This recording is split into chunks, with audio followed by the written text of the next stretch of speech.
Hey, welcome to Rob Paints Models. In today's video I'm going to be showing you how to paint the Sandstone bases from the Eyes of the Nine warband for Warhammer Underworlds. Now I'm going to start off by base coating all of the bases with Steel Legion Drab.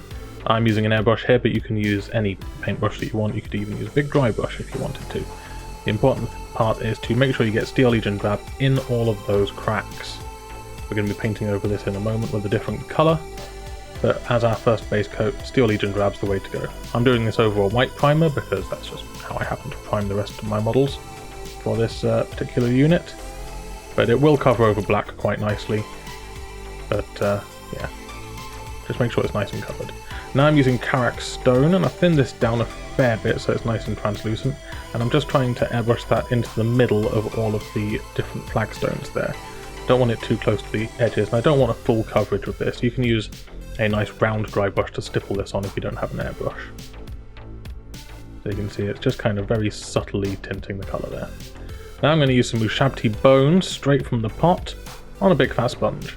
This is a large sponging stick from Green Stuff World. I'll put a link in the description down below as to where you can get these. Load it up with paint, wipe most of it off in the pot, and then use some kitchen roll to mush off the rest of the paint until it's not quite dry, but you don't want it making big patterns when you are doing this. So use a light touch. You don't want to press down too hard, otherwise you end up with all the paint that's inside the sponge kind of spooging out, making a big mark. But this will give us some nice texture and make those really smooth sculpted base sandstones look a little bit more textured, like they're actually rough, which is what sandstone would be. Now I'm coating the entire base with lamian medium with a big brush, making sure to get it all in the recesses there. I want a really nice thick coat of this stuff, and you'll see why in a moment. Take some Agrax Earthshade while all of this is still wet and just splosh it on. The Agrax Earthshade and the lamian medium will mix, and the Agrax will just go straight into the recesses. No bother whatsoever. You can see here I'm just using the brush to clean up the flats a little bit. And you can see here, once it's dry, no tide marks of any kind. Absolutely magic. Speaking of magic, we're moving on to painting those runes. I'm using some Bahareth Blue, which this is the edge paint version, but I believe the new layer paint version is exactly the same paint. And I'm just using a brush and some of the dirty finger technique to get it into those recessed areas. Just kind of slap it into those areas until you've got good coverage, and then while it's still wet, use your finger to rub off this paint on the surrounding raised surfaces. If you get a little bit on the surrounding area, it's not a big deal because it just makes it look like the light is glowing out from the rune.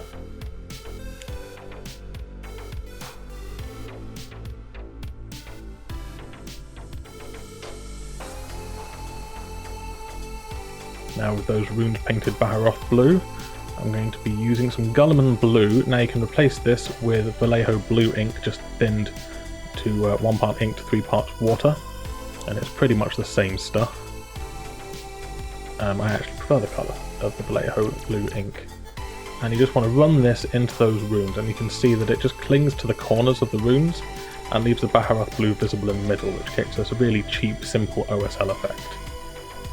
Now I'm going to base coat all of the metal parts with Balthasar Gold.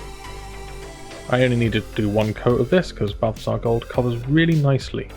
Just thinned with a tiny bit of water on a wet palette, and just making sure I get some good coverage there. Now I'm using some Liberator Gold, and I'm just going over my Balthasar Gold, leaving some of it visible, but Liberator Gold's quite transparent, so you can usually see some of the layer underneath through it, and we don't want to get a fully opaque coating of Liberator Gold in order to get a nice variance in the colour there.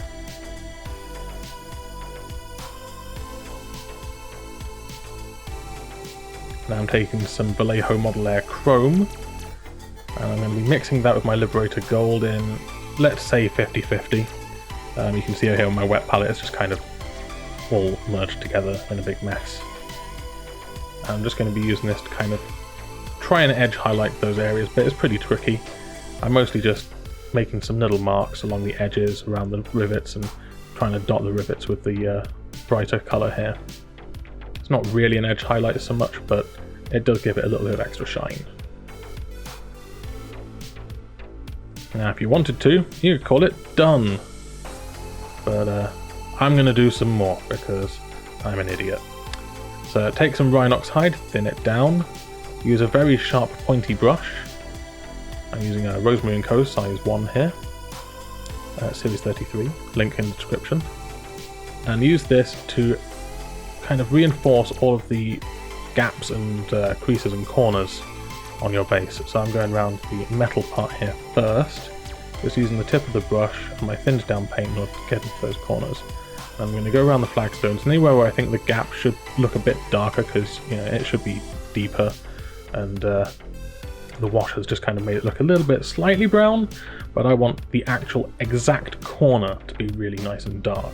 So I'm going in there with my Rhinox hide and I'm just reinforcing that with the tip of my brush, again using the dirty finger technique if I get it on the top surfaces of the sandstone. Now I'm going to use some Ushabti bone. This is thinned a tiny amount, not very much, because I'm going to be doing some edge highlighting with it. I'm going all around the outside edge of the base with this. That just gives us a little bit of a definition to that outside edge, which technically, if this was part of a contiguous floor, that edge wouldn't have any highlights on it because, it would not be round. But we're going along all of the surfaces, the corners that are facing the front of the base, essentially. So you need to kind of figure out where your model's going to be and where it's going to sit, and edge highlight only the edges that are facing the front. Now for the two bases that have got kind of vortexy, swirly, magic stuff going on the bases, I did them the same way that I did the runes up to this point. Now I'm using some Gulliman blue ink through my airbrush, pretty much neat, and I'm just airbrushing that very carefully at a low PSI, about 10 PSI, into the vortexes in order to give a bit of an overspray around the edge and make it look a bit like an OSL effect. I'm then using some Vallejo Model Air white paint, mixing that in with some of the ink that's still left in my airbrush in order to create a mid-tone blue, and I'm just spraying that over the vortex areas in a much smaller pattern, leaving the edges untouched as much as I can. So you can see here, it's pretty tricky stuff, and use very low pressure and a feathering motion with the trigger, and it usually does the trick.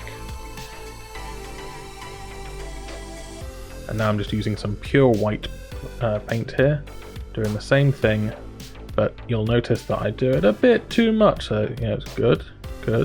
That's fine, stop. That's too much, you've gone too far. No, that's too much. That's too much. I fix it later. So here with the bases, it was relatively quick to do all of these. I mean, again, you could stop way before this point and you'd have bases that look 90% the same. But I will always go a little bit further because, like I said, I'm an idiot. So if you liked that video, click the subscribe button and the like and leave a comment below. Thanks to my patrons who made all of this possible.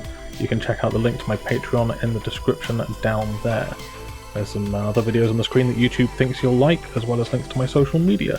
So thanks for watching. Bye!